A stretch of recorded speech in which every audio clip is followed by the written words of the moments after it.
What happens when your time in Eucharistic adoration is up, or when Mass is over after you've been spiritually fed? For these Catholics, it's time to feed others. Because I just want to help people. Just think this is what Jesus would do. We're blessed and we have a lot, and it's important to give back. We've spoken to plenty of people who say that receiving Christ in the Eucharist or spending time in adoration should naturally lead to service, where love of God would then spill over to love of neighbor. These participants at the National Eucharistic Congress are packing up meals for those in need throughout the state of Indiana, and my job on this assembly line is to scoop up the macaroni. On the menu now, macaroni and cheese, and later, rice casserole.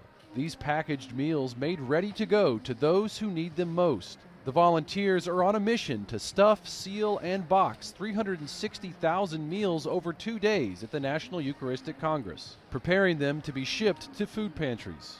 And so we were excited about doing it together as a family. Brent Kudron brought his family along. His young daughter makes sure there's just enough noodles inside each bag. Being Catholic is being part of a community, and so this is something that shows that it's a community. We're helping people out. We have a faith component. It's a lifestyle and not just going to church on Sundays. This volunteer assembly line event put on by the Million Meal Movement, a nonprofit working to eradicate hunger in the state of Indiana. Inside the exhibit hall of the Eucharistic Congress, participants can stop in and give as much time as they want.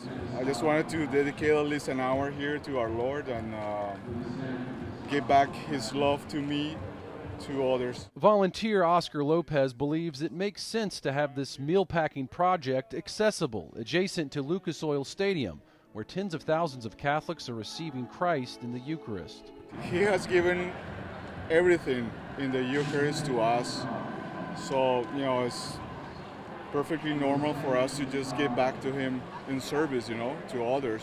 What's the connection between the Eucharist and service?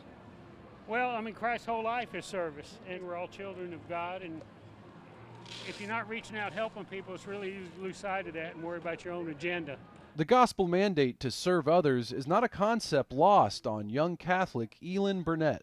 That's what Jesus did for us, so it's important for us to do it for other people too. We wanted to come over here, and then we saw what it was, and we wanted to help. These volunteer participants believe small acts of love can go a long way. Sometimes all it takes is just a scoop.